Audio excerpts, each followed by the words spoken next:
Creating cartoons with AI has never been easier. The tools are so advanced now that creating consistent characters, voices, and locations is a walk in the park, but only if you're using the right methods. I'm Jack. I've spent over a decade creating visual effects for many of the biggest brands on the planet, and now I'm using AI to reinvent creative workflows. We've all dreamed of building our own cartoon show, then realized how complex it really is. You need to be able to draw, understand animation, and even pay for voice actors. But thanks to AI, a single creator can now control every step of the process. And this is bigger than just saving money, because instead of hiring an entire team, now you're in the driving seat as the writer, director, and animator all rolled into one. I'll teach you every step of the process, including all the tips and tricks other creators aren't telling you. So as soon as you finish this video, you can start building your very own cartoon from scratch. And if you do enjoy today's content, be sure to whack a like on there for me and consider subscribing. All right, let's get into it. So straight off the bat, I want to be clear that this workflow is geared towards building an entire cartoon show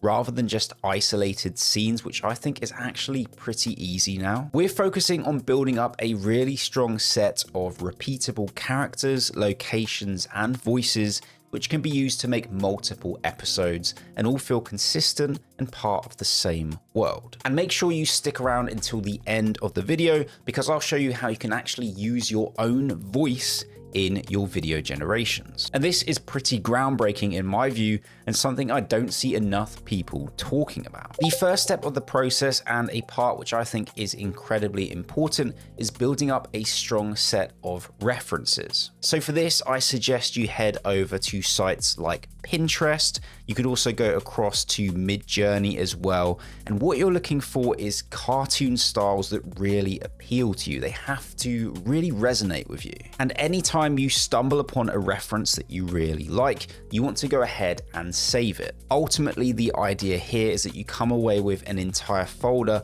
filled with amazing yet varied examples of different cartoon styles, and this will inform you when you're trying to settle on a style of your own. So once you've collected that set of references, we're ready to actually start generating the visuals for our own cartoon show. And to do that, we're over on Higgsfield AI. If you guys did want to go ahead and follow along, you'll find a link down below in the description. So you can see here, I have this really wide array of different cartoon versions of myself. This is where I'm trying to figure out what vibe I want to go for and what's going to work for my specific show.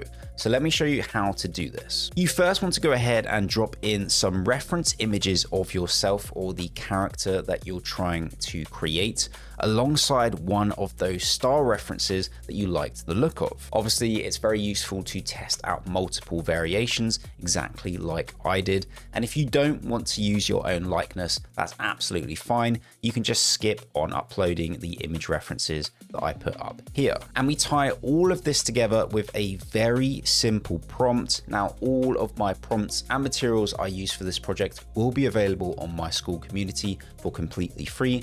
Link for that down below in the description. Now you'll see that this prompt has been written to describe me, but all you need to do is use this as a framework and put in your own description, whether you want to recreate yourself as a cartoon character, or whether you're just describing an entirely new character. You don't want to look anything like you. So initially we're saying show the bearded man in the attached cartoon style, and then I'm describing my build. You of course want to leave in this front part here and just swap in man, woman, cat, dog, whatever you want. I've then added to the end here just a little bit more description in terms of any accessories that I have, kind of eye color, my hairstyle, anything that might be useful to the AI model and that you want to be more specific about. For the image model, we're going to predominantly be using Nano Banana Pro for this project. In my view, currently the best AI image models on the market are Nano Banana Pro and GPT Image 2. I would veer more towards GPT Image for photoreal outputs, but as we're going for something a lot more stylized here, I would point you guys towards Nano Banana Pro. We also want to make sure that we're generating at least 2K resolution, and it might be helpful to have a batch size of at least 2 so you can kind of have a selection to pick from. So using this exact workflow, I got loads of great results. but this here was my personal favorite. I felt that it would fit the vibe of the show that I was looking to create, which was primarily a comedy. But honestly, there are just so many amazing cartoon styles out here. There is really no right answer. It's really up to you to decide what type of vibe that you're going for. It can be something a lot more detailed like this, or it could be something a lot more kind of minimal in line with this kind of design. Now, once you've settled on your specific style, you want to go ahead, hover over the image, and then click on this icon here so that you're using it as a reference. And the next and incredibly important step is to build up a character sheet. So you can see that I've dropped in this prompt framework here. Now, the only part of this that you guys need to go ahead and modify is this opening section here. I still want you to leave in show the same bearded man, the same woman, boy, girl, whatever, in the same art style with a neutral expression. Also useful to ask for the arms to be relaxed and to the character's side. We just want this to be very neutral in terms of expression and pose as well. You can also use this stage of creating a character sheet to make slight edit tweaks to your initial image. You can see here, for example, I've said change to a healthy Caucasian skin tone. That's because some of the initial generations I was getting, I looked really quite tanned.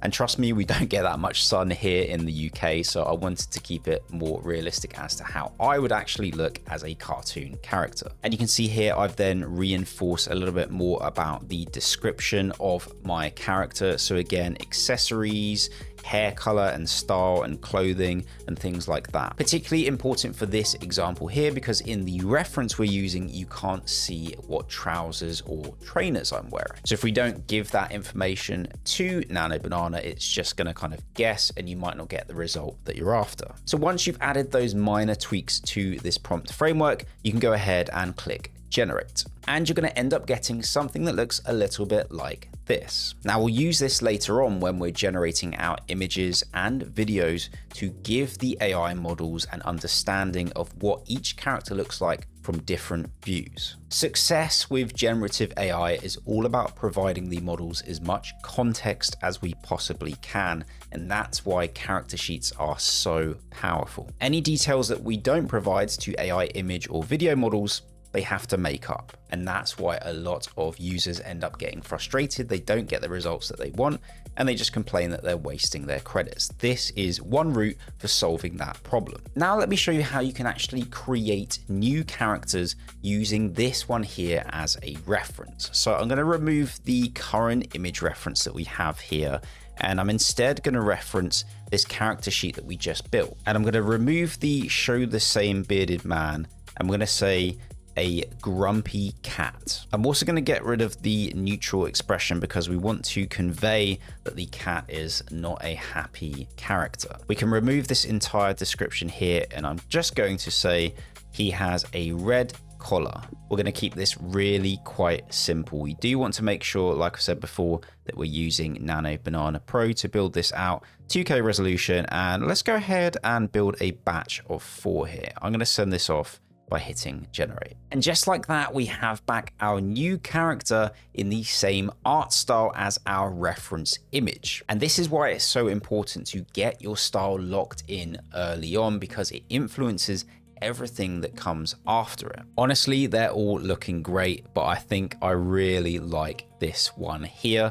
What's really useful on Higgsfield as well is to go ahead and tick this little love heart icon. This is going to add all of your images to a favorite section, just keeps things nice and organized. To access that, you just want to go up to the top right hand corner, click into assets, and then click on the favorites tab. You can see a bunch of images which I've favorited here. You can see I also built up a couple of different characters. We've got this angry looking pigeon here, and then we have this pink female monster as well.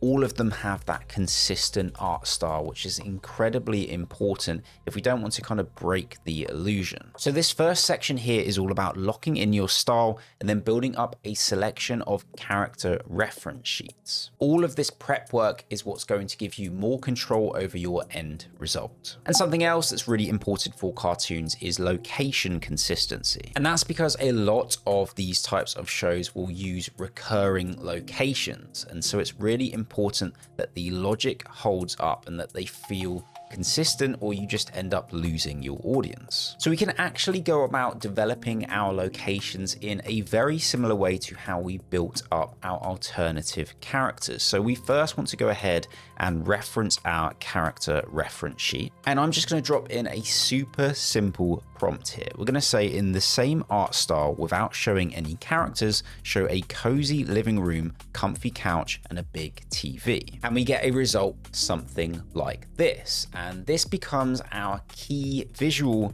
for this specific location. And now what we want to go ahead and do is generate multiple views of the same location. So we'll go ahead and click on the reference icon here. And now we're going to use this prompt framework. The only bit you guys need to worry about is this area here, the different views. And essentially what I want you to do is think about where you would potentially show your characters sitting or standing in this location. For example, for view 1, I'm going to say the sofa seat. For view 2, I'm going to say aerial view of the sofa, where the character could be laying down, so it's shot from above. View 3, we're going to do the window looking out to quiet suburbs, and view 4, aerial view of the rug, where the character could again be laying down.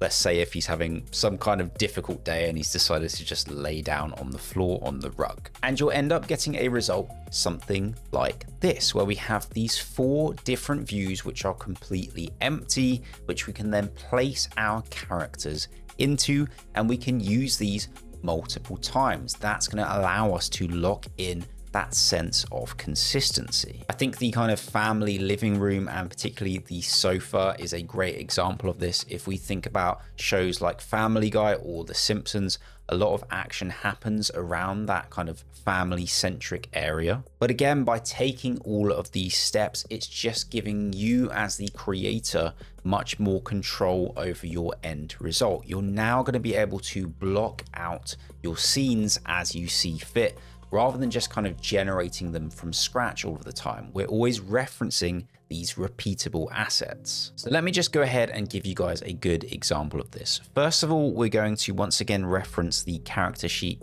for our main character. Then I'm also going to go ahead and reference the location sheet, which we just generated as well. So what we can go ahead and do is we can type out show, and then if we hit at on our keyboard, it's going to allow us to tag our image references. So we want to select image 1, which is our character reference sheet. And then we can say sat on the sofa from view 1 shown in, and then we'll go ahead and we'll tag our location reference sheet. And that's why it's important that you guys use the prompt framework that I'm going to supply you, because it allows you to reference specific views. We're saying that we want to show our main character sat on the sofa in view 1. And using this method, we get a result exactly like this. And what's great is that we could have placed any of our characters into any of our views. Now, let's say that you don't need quite that extreme level of control over your show.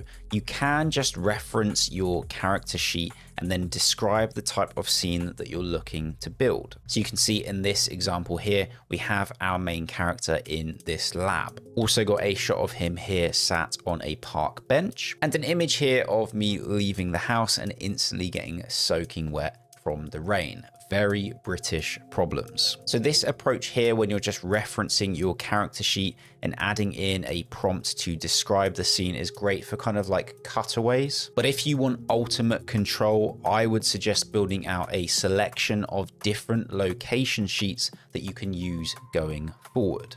Now, I'm sure that you guys will agree that the voices that you hear in cartoon shows are just as important as everything that we've already covered. It's crucial that the voices have a lot of character to them, but also that they remain consistent. We also want to be able to assign voices to characters so that we can have multiple characters talking to each other in the same scene and sticking to their given voices. So the first step to achieving this is actually sourcing a recording or generation of the voice that you like. You can do what I did and record myself. You could go ahead and use an AI audio tool to generate a voice for you, or you can even audition voices using Seedance 2. So moving across to the video tab and selecting Seedance 2, we're now able to upload image, video, and audio references. And you can see that we have a tab for liked images. That is why it's useful to kind of tick on that icon when you find something that you know you're going to use. So let's select the pink monster here. And then I'm dropping in this prompt where I'm essentially asking Seedance 2 to deliver the same line of dialogue, which is "How are you today?" in different character voices. And you can definitely go ahead and drop your resolution right the way down to 480p for this, because we're only really taking the audio from here. And you end up getting a result like this. How are you today? How are you today? So once you get back a generation that you like the sound of, you want to go ahead, hover over it, and click on this icon here to get it downloaded. And like I say, you don't have to spend the credits to go down this route and actually generate your voices through Seedance 2.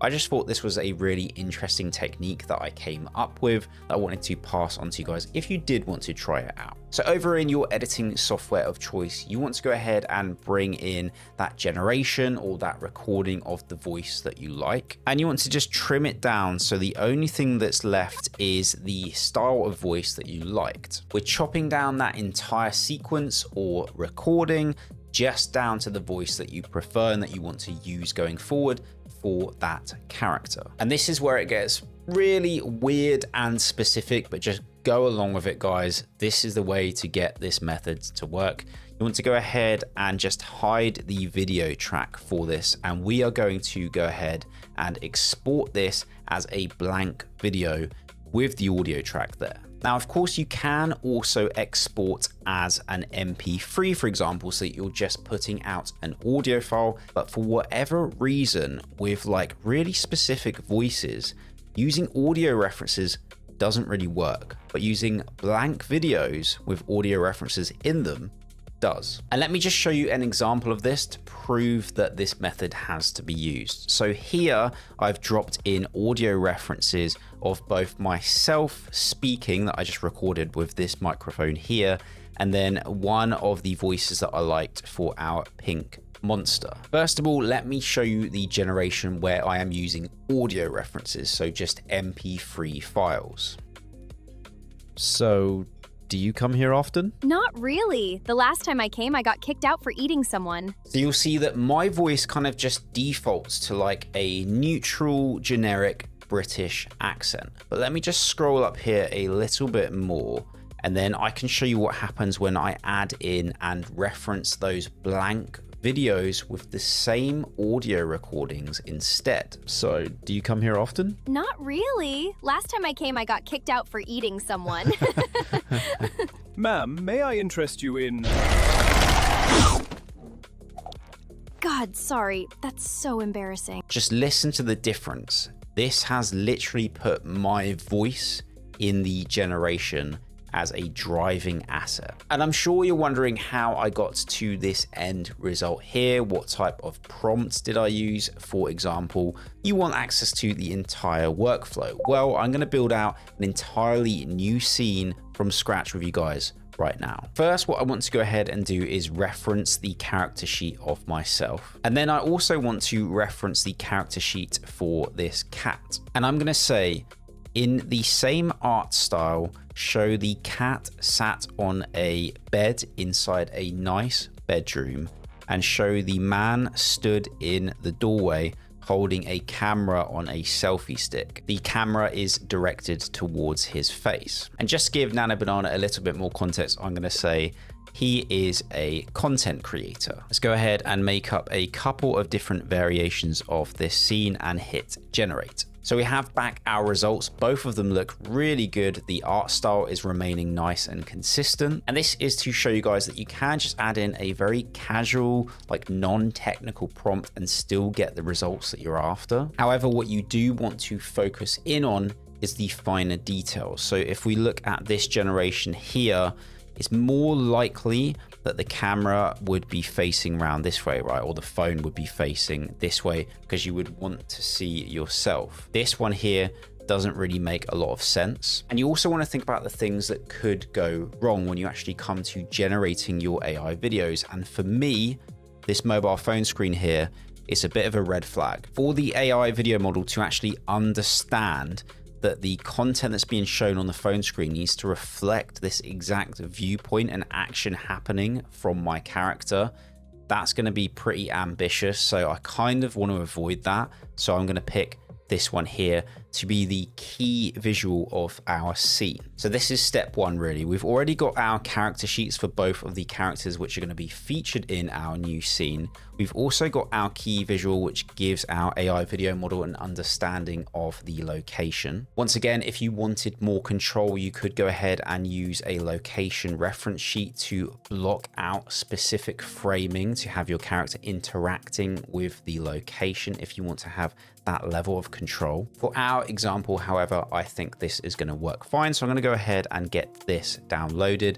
Also make sure that you've got your character sheets downloaded as well, because next I want you to head over to ChatGPT, Claude, or Gemini. I'm going to give you guys a specific file called an MD file, which is going to work with any LLM. This is what we're going to use to help us write and structure our text prompt for our video generation. So first of all, I'm going to go ahead and upload that MD file, which I was just talking about. It's called the multi-shot prompt framework for animation. Then I'm also going to add in our key visual alongside the character reference sheets for myself and the cat. Remember earlier on, we were speaking about this idea of context. We are giving Claude as much contextual understanding of our scene as we can by providing it with these image references. But the great thing about this MD file is we just need to very roughly describe the type of scene that we want to get back. This multi-shot prompt framework is going to handle all of the kind of technical heavy lifting for us,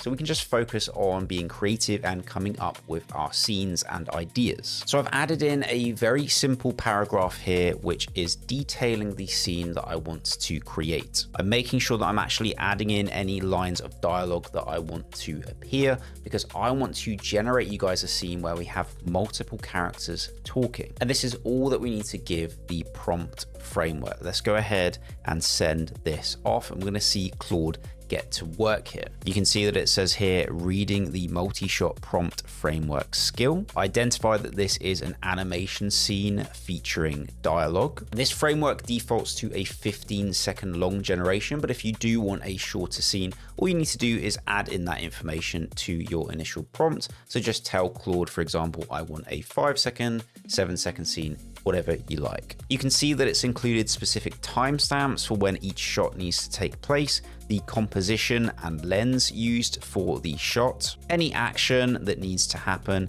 as well as each line of dialogue. So once you go ahead and copy this, and we can once again head on over to Higgsfield, where we're going to generate our video. Make sure that we have Seedance 2 selected as the model. I'm just going to drop in the prompt directly from Claude here into the text field. Now we can go ahead and upload our relevant image references. So if we click into this section here and head over to the liked tab, you can see I can already add in the character sheet for myself, but we need to check the eligibility by clicking on this tab here for our cat character, as well as our key visual that we generated. And this is essentially checking that we're not hitting any copyright infringement or anything like that. You can see that the cat character and the key visual have both been approved, so we can now click on these to select them. And now what we need to go ahead and do is upload our audio references for each character. So we can click into this section here,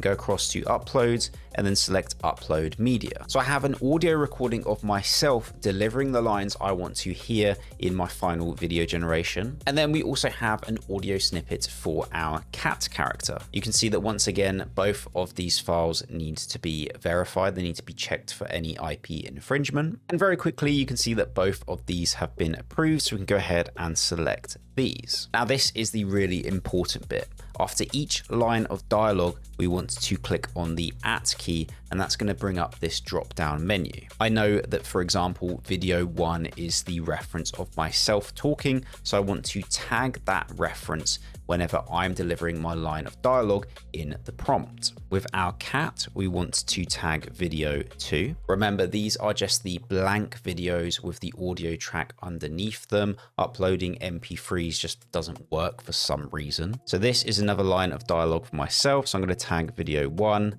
Then we've got another line for the cat, video 2, and then a final line for myself, video 1. And remember, the prompt framework defaulted to a 15-second long generation, so I want to make sure that we are actually outputting that. And if you're happy to spend the credits, I would suggest generating at 1080p personally, especially if you are trying to build out a cartoon show that feels professional. So let's go ahead and hit generate. And we've got back our results, and I want to show you how they look after a very simple bit of editing. Here's a day in the life of... What the f are you doing? Oh, I've decided to become a content creator. Jesus Christ. I didn't think you could get more annoying. So today we're going to try matcha. So hopefully you guys can see the bigger picture from this example, that by using our image and audio references combined with my prompt structure, you really can build out an entire show which looks and feels consistent. But I did want to go ahead and show you guys some of the other examples that I put together throughout this project. So first of all, we have this scene here of me carrying out some kind of experiment in a lab, and it goes pretty wrong.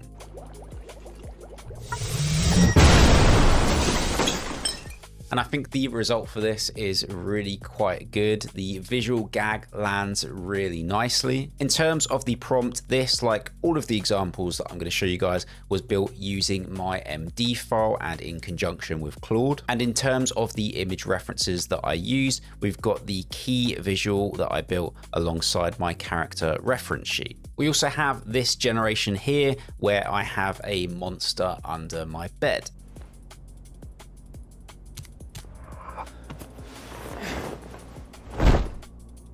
Generally speaking, I think, again, this works really quite well, but you are going to notice that weird kind of flap shutting when the monster's getting all cozy underneath the blanket.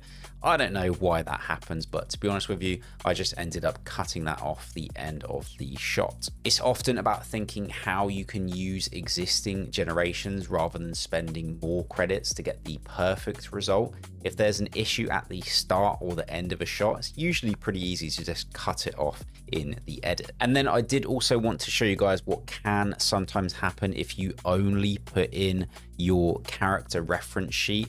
The key visual kind of anchors the entire scene, and you're kind of leaving things a little bit to chance. You might end up getting a bit of a strange result, even though you're using a good prompt. So this is a good example of that.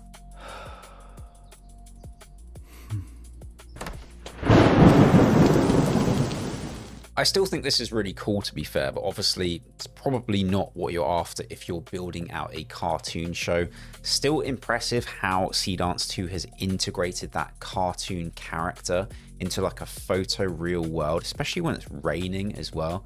Pretty cool. But yeah, I definitely make sure that you're adding character reference sheets as well as like a key visual so that Seedance 2 can understand the scene, the world, and kind of the wider style of what it is that you're after. And I also want to show you guys an example of the whole kind of content creator scene that went wrong, where the voices are kind of drifting a little bit. Let me show you that now. Here's a day in the life of a content creator. What the f are you doing? I've decided to become a content creator. Jesus Christ. I didn't think you could get more annoying.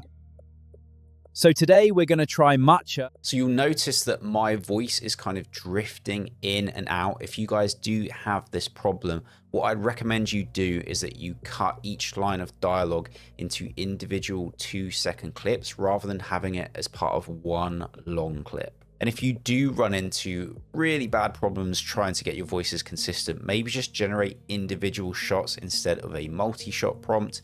If you do want to do that, you can use my MD file, but just tell Claude, for example, that you just want single shot prompts. With that being said, guys, we've reached the end of today's video. If you do have any questions, be sure to drop them down below in the comments section. If you've learned something from this tutorial and want to help the channel grow, be sure to whack a like on the video and consider subscribing. Thanks so much for watching, guys, and I'll catch you in the next one.